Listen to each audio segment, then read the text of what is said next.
After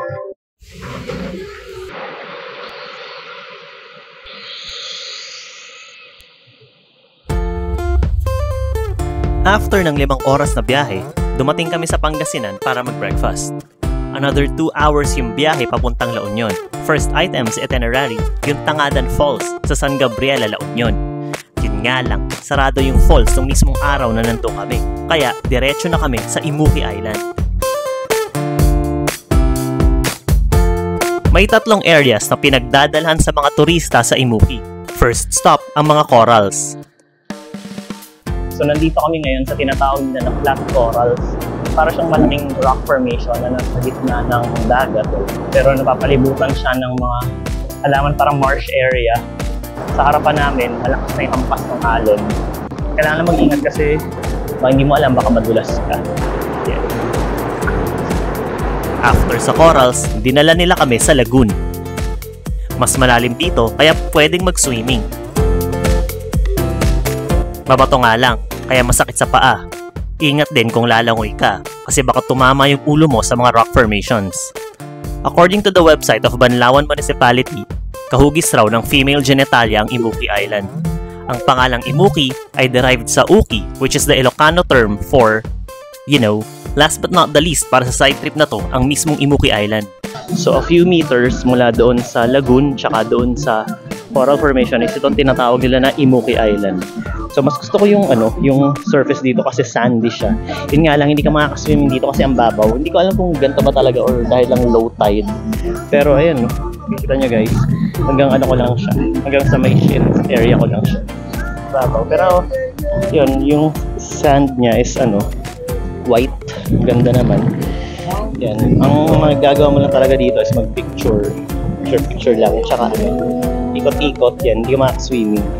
Para siyang children's pool. After ng Imuki Island, nagbanlaw lang saglit tapos diretso na sa next destination. Nagkatamaran ng bumaba sa bahay na bato, kaya nagpunta na agad sa Baluarte. So guys, sa likod ko is yung tinatawag na Baluarte. Isa itong 400-year-old na watchtower na tinayo ng Spanish government noon bilang depensa laban sa mga Japanese, Chinese at Moro pirates. Around World War II, ginawa pa yung communication tower. Katulad rin ng mga ibang lumang structure sa Pilipinas, nasira na yan noon tapos ni-restore lang ng Philippine government. So ayan, kung makikita niyo itsura niya, para siyang mini version ng Roman Coliseum sa loob, tapos meron ding mga locks. Hindi ko alam, para bang love locks yun or something like that. Medieval European yung style. Tapos dito malakas yung hampas ng alon din sa dalampasigan, just like the rest of La Union. Yan, maraming tao, may mga nagpapapicture, maraming mga turista. Maraming food stalls at restaurant sa Baluarte, kaya doon na rin kami nag-lunch.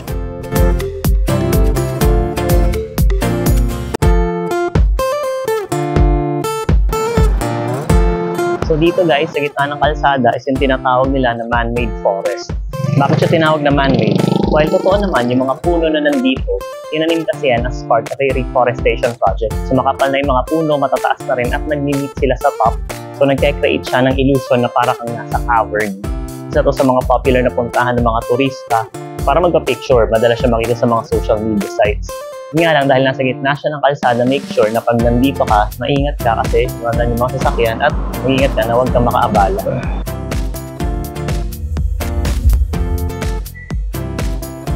So nandito na kami sa accommodation. Okay naman siya, may aircon, tsaka may wifi, kaya lang para siyang transient house, so you're with people na hindi mo talaga kilala. I'd rather not take shots din sa loob ng kwarto out of respect din sa mga kasama namin. So mamaya daw 6 PM dinner, tapos nightlife. Meron daw ditong beach na walking distance lang, so puntahan namin. So we're off to this beach na malapit lang sa transient house. Don't know what to expect, sana maganda siya. Yan, punta kami. Ice cream, Creamline, Bekenemen. So, nandito na kami sa beach and medyo underwhelming siya. Medyo makalat. Parang uulan pa soon. Tapos, maalon talaga dito sa La Union. So, ito yung tipo ng beach na recommended huwag kang lumayo. Kasi pag masyado ka ng malayo, makatangayin ka ng alon, malakas yung alon. Hopefully, tomorrow, kasi may isa pang may swimming din tomorrow talaga na nakaschedule. Hopefully, mas maganda yung beach.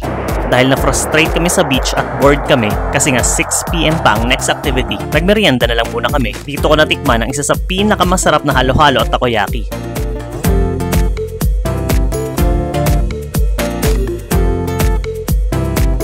At 6 PM, we pulled out for dinner. Pero dahil di pa kami gutom, we decided to check out yung famous na San Juan Beach. So madilim na, nandito kami sa may beachfront ng Flotsam, yung famous na Flotsam dito sa LU. Ito pala yung magandang part ng beach, kaya lang sayang kasi gabi na kami nakarating dito. Parang ganda sana dito kung daytime, lalo kung makikita mo yung sunset. So sana tomorrow dito kami magpunta para ma-appreciate namin, para sulit naman yung pinunta namin dito sa LU. We went to have dinner at LU Manos, a food park with live band just walking distance away from Flotsam. After dinner, bumalik kami sa Flotsam para uminom. Kaya lang, so nandito kami sa labas ng Flotsam. Order na dapat kami, kaya lang umulan. Epic fail. Anyway, sana tomorrow is a better day. Ayun, okay na eh. Prep na eh. Diba? Gina akong uminom. Kaya lang biglang umulan eh. Sayang, bad trip. Epic fail. Magsa 7-Eleven na lang daw, bibili na lang daw kami dun. Yan. Sana tomorrow is a better day. So the group decided to return to LU Manos to get drinks and jam with the band. Siyam kami sa grupo and we spent about 4,000 pesos sa beer at pulutan. After 3 buckets, we retired to the accommodation, hoping tomorrow will be a better experience.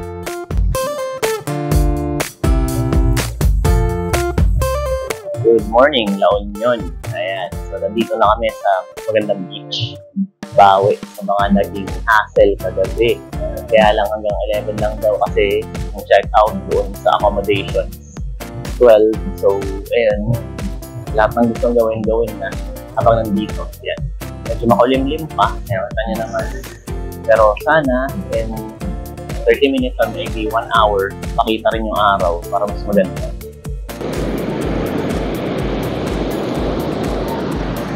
Sabik sa dagat ang buong grupo. Wala na kaming pakialam kung mainit at bumaba yung mga alon. Gusto lang naming madampian ng buhangin at tubig alat.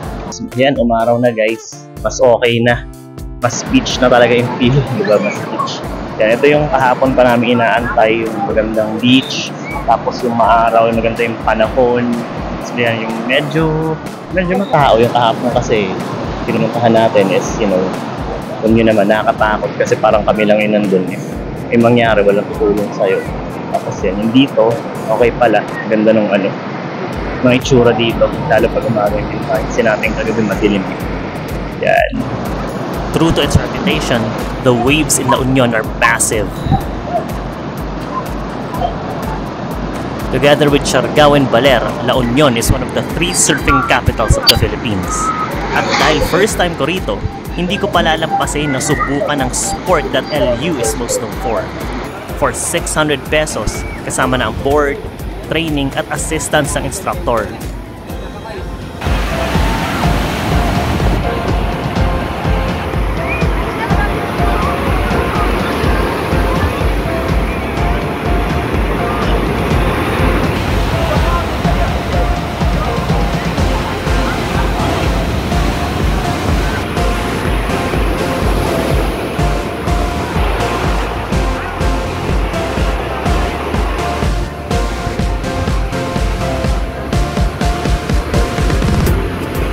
Pop culture, yung mga surfer, they're always portrayed as being chill.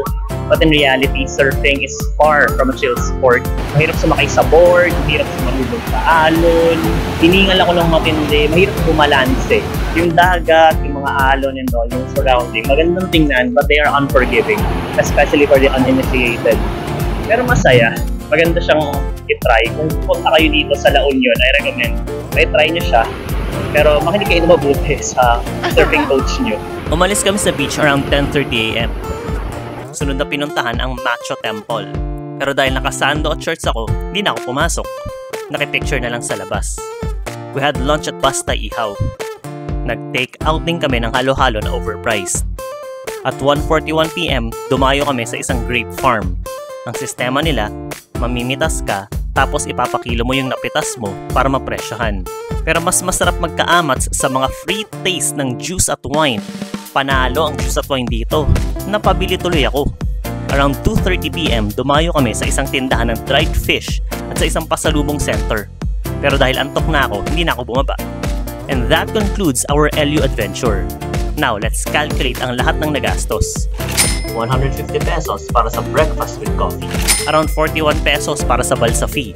10 pesos sa banlaw. 190 pesos for lunch and 245 pesos para sa dessert. 69 pesos para sa takoyaki. 70 pesos naman para sa masarap na halo-halo ng first day. 140 pesos sa dinner at 60 pesos sa mineral water. 445 pesos each para sa beer at pulutan. 600 pesos sa surfing package. 149 pesos para sa liempo for lunch. 180 pesos sa overpriced na halo-halo at 200 pesos sa blueberry juice. 2,000 pesos naman ang binayad namin para sa joiner's fee. For a total of 4,549 pesos. For a 2-day trip with plenty of activities, I think pwede na. But that's just me. Do you think worth it naman yung gastos namin? Let us know in the comments below.